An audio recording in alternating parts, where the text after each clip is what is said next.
Hey y'all, welcome back to the channel.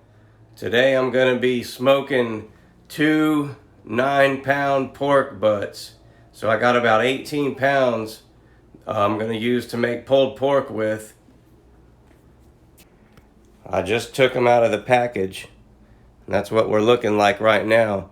I'm going to go ahead and get them trimmed up a little bit, and I'll check back with you.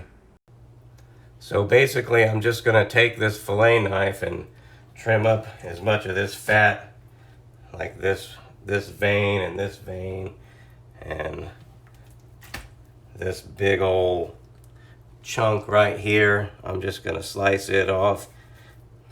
It doesn't add anything good to the meat. Nobody wants to bite into that huge flap of fat, you know what I'm talking about? That's just nasty. So it's probably going to take me a while to get this trimmed off. I'll check back with you when I get her done. So it's okay to leave a little bit of fat on these, like right here and everything. That's just going to be a little bit, add to the flavor, you know, a little bit extra flavor. But you don't want this in your pork butt. That's nasty. Now I'm going to flip it over, and you're not going to be able to remove 100% of the fat anyway, but I'm going to take out this little vein, or this big vein and this little vein, and then I'll check back with you. That's just going to add to the, you know, you want a little bit of fat in it to add flavor, but you don't want huge chunks of nastiness, and you definitely don't want this. That's gross. This is the second one. It doesn't have as huge of a chunk of fat on its back, but I'm still gonna skin it off, or trim it off, or whatever you want to call it. And I'm gonna try to get about 80-90% off. And then on the other side, I might try to take that chunk out right there. Also, I want to say, if you're going to be doing this at home, you want to be very careful and mindful of your fingers, and just go slow, because you can slip with the knife and cut yourself really easily. I always try to make sure my fingers are above the knife,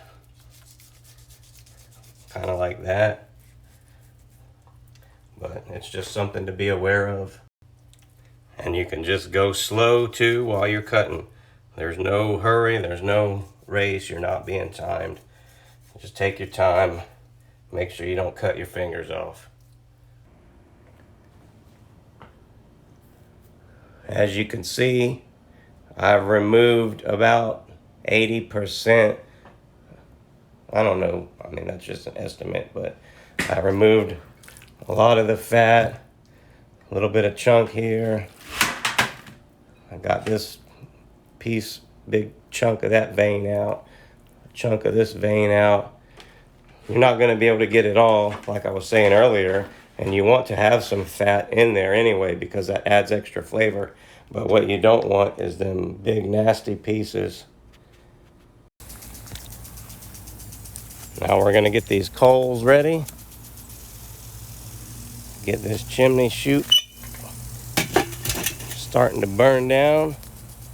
I'm going to be using apple wood and hickory, just like I have in pretty much all of my other smoking videos. I've found, for me personally, I just really like the combination of the apple and the hickory. It creates a good flavor.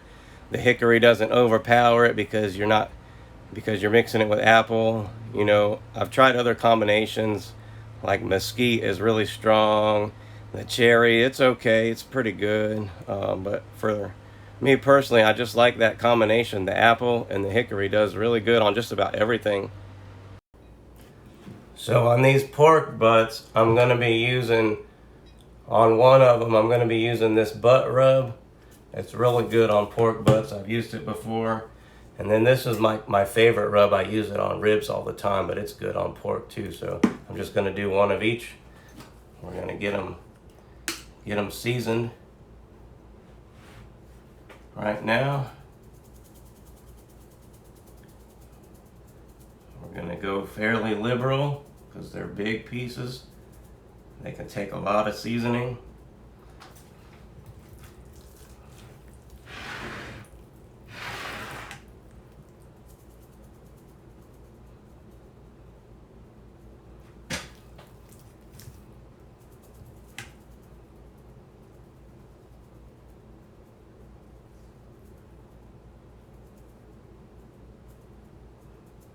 Just get it coated all over, everywhere.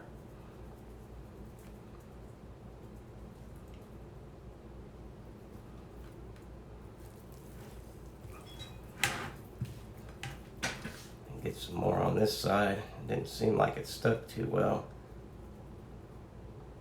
I'm almost out of this butt rub. I thought I would just have barely enough to do it, and I pretty much am cutting it close. But it'll work. That's it. That's it on that one. Now I'm gonna use this barbecue rib rack barbecue rub. The name is rib rack, but it's barbecue. You can use it for any kind of barbecue and rubs. It's really good though. I love this on ribs. And I'm not getting sponsored by them to say that. I just bought it at Publix. Although if you do want to sponsor the video, hit me up. I'm definitely open to that.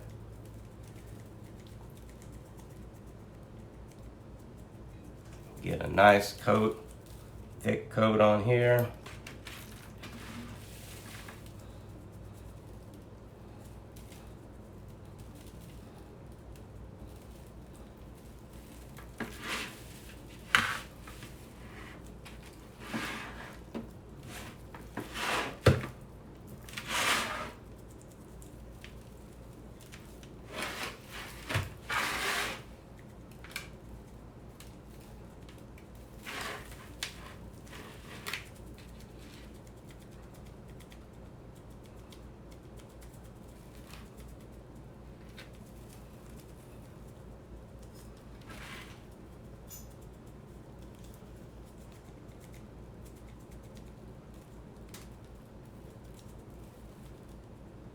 That pork butt over there that had the butt rub on it, it's got a pretty decent coat on there too. I probably would have used just a little bit more if I didn't run out, but it's okay. That butt rub can be a little bit spicy. I think it's got some peppers in it, like Kanye or cayenne peppers or whatever. Kanye.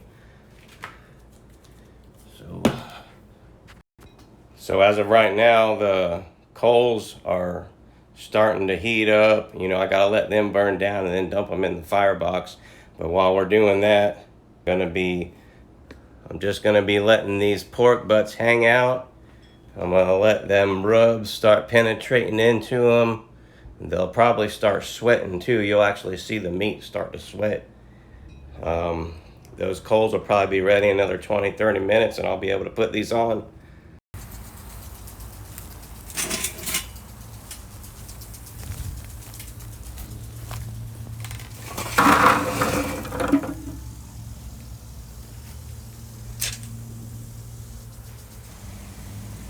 Well, this video is shaping up to be on the longer side.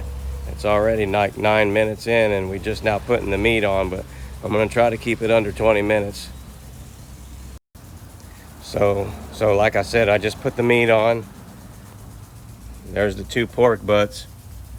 That right there is a chuck roast. It's not the basis of this video. I'll tell you why I'm doing that in a minute though. I'm getting it started off with some apple wood.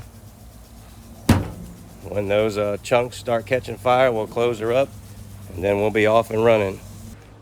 So the reason why I'm doing the chuck roast is because the pork butts take a long time, and I'm already getting a late start. So if I want to have anything for dinner tonight, I'm gonna, have to not rely on the pork butts, because they're not going to be done for probably 7-8 hours, and then they're going to have to rest for like an hour or so before you can even pull them. So I'm just putting that chuck roast on there to smoke it. I'll probably eat it for dinner tonight. I'll still try the pork whenever it's done for the video and everything too.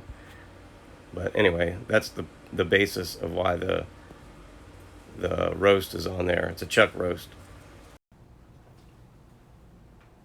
This is how we do it.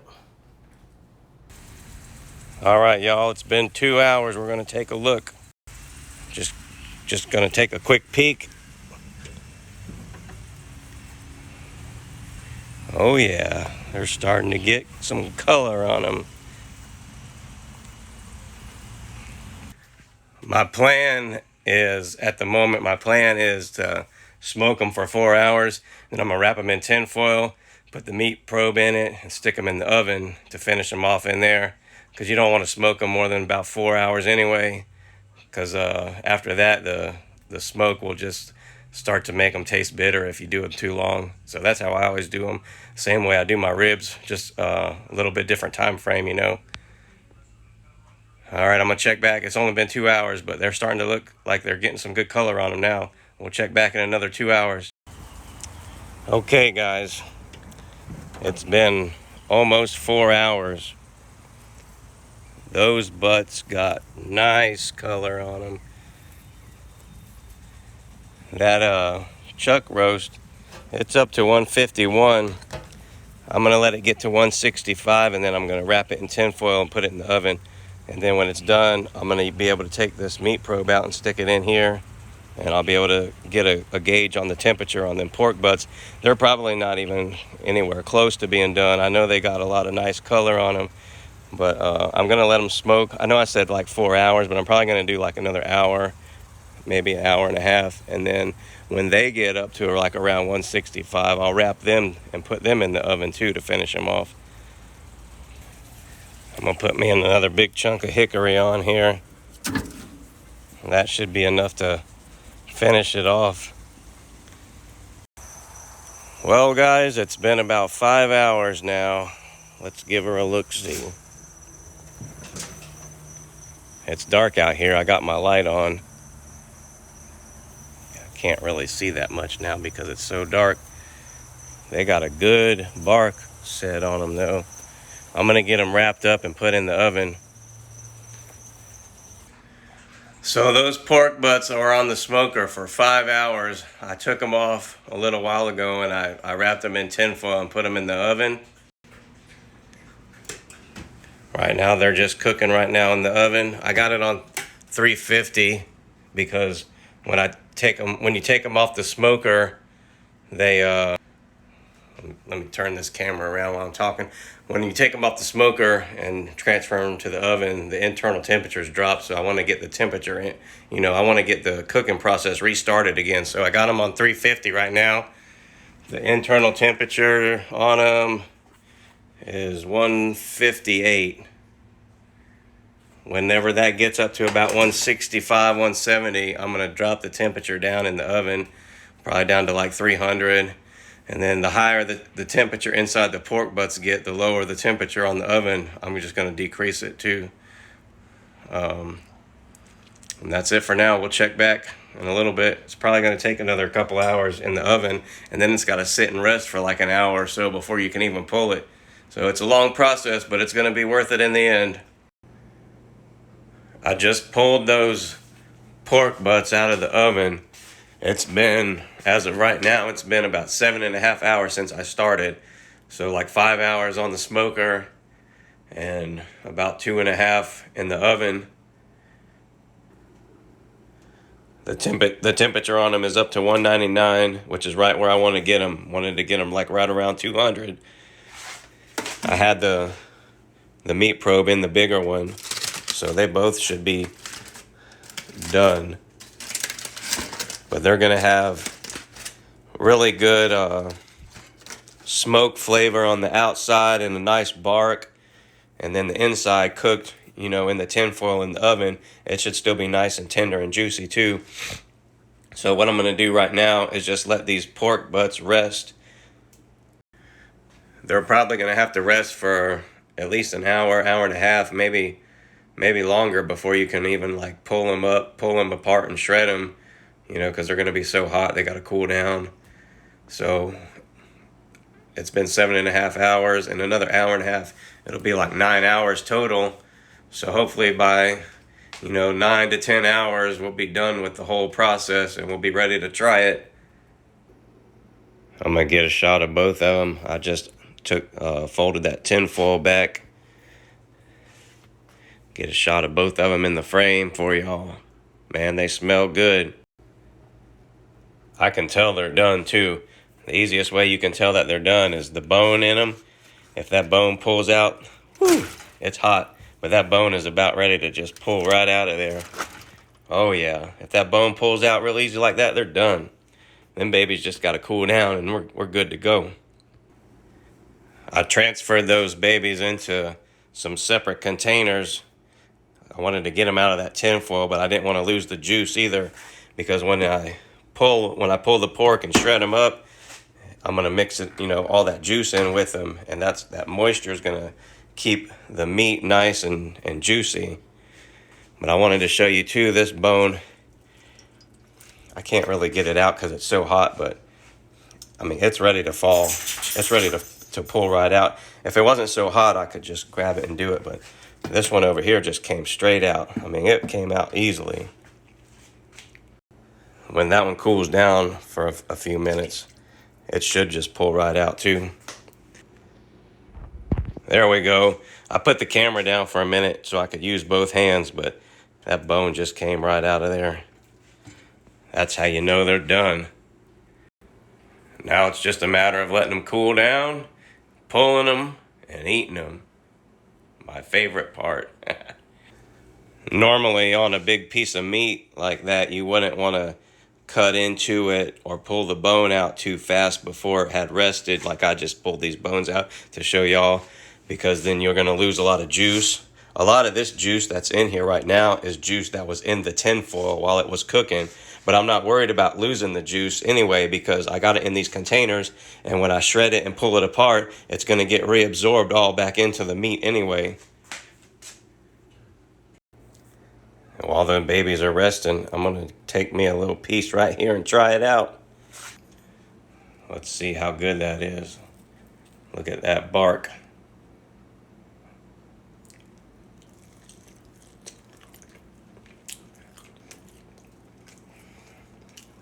That's what I'm talking about. That's the one, I believe that's the one with the butt rub on it. That's the name of the rub, butt rub. Pretty funny. Oh man, that's good. That's gonna be so good when I get it all shredded up. Put on some sandwiches. Man. Okay, while we're at it, I might as well try another piece of the other one. And try this piece right here.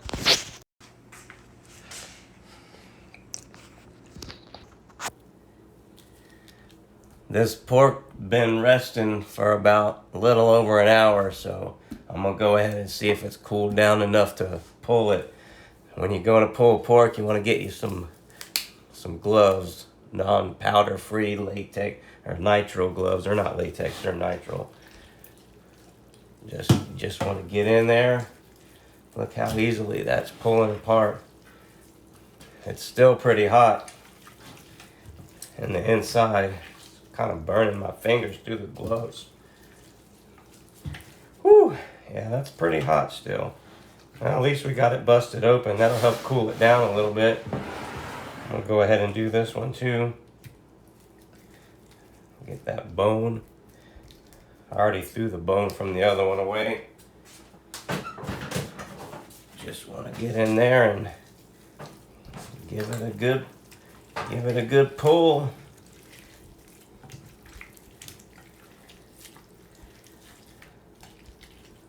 Woo, it's hot inside still, for sure.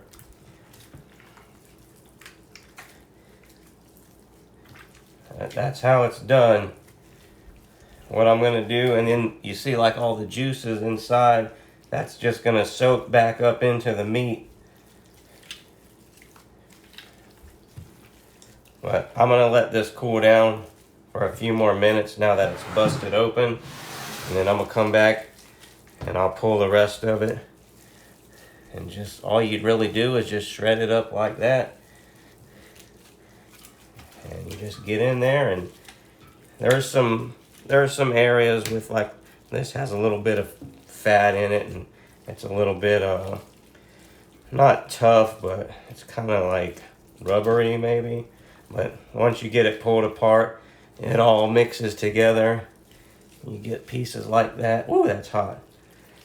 And you just keep shredding it. And then you try to find some pieces like that that's got the bark on it. And you go ahead and try it.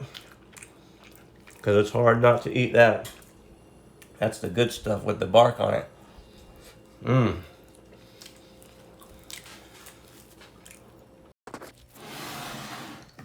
So I just got this one all done. You see how it's shredded up real nice and fine. I'm gonna finish doing this one so I can show you how it's, how I get it done. But basically, you just, after you get it pulled apart a lot and it's cooled down enough, you just get in there and you just work it like that. Mix it all in with them juices.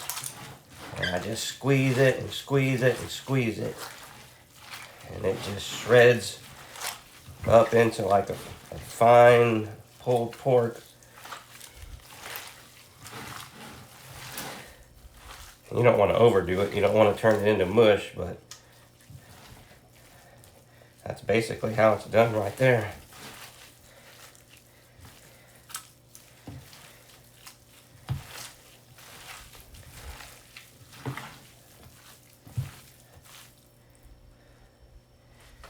Okay. So what we're gonna do here, just gonna give me a scoop. Scoop me out some.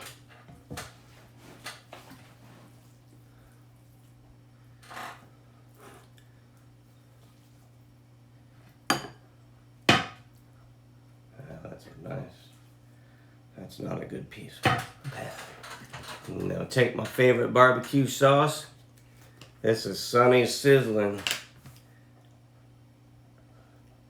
Gonna mix it right in like that.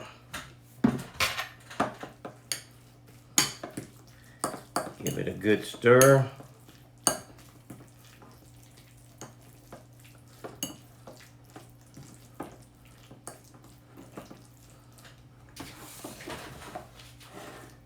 it on this bun right here.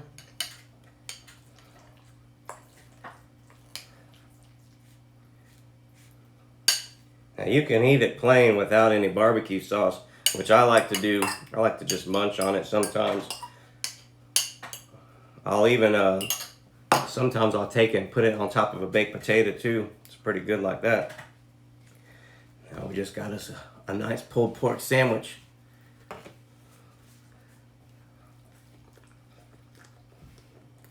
Oh, wow. Excuse me. I gotta get a napkin. Holy smokes.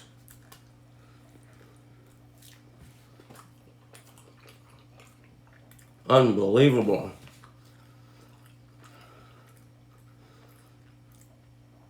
Wow. That's just fantastic. It just tastes good plain too. Mmm.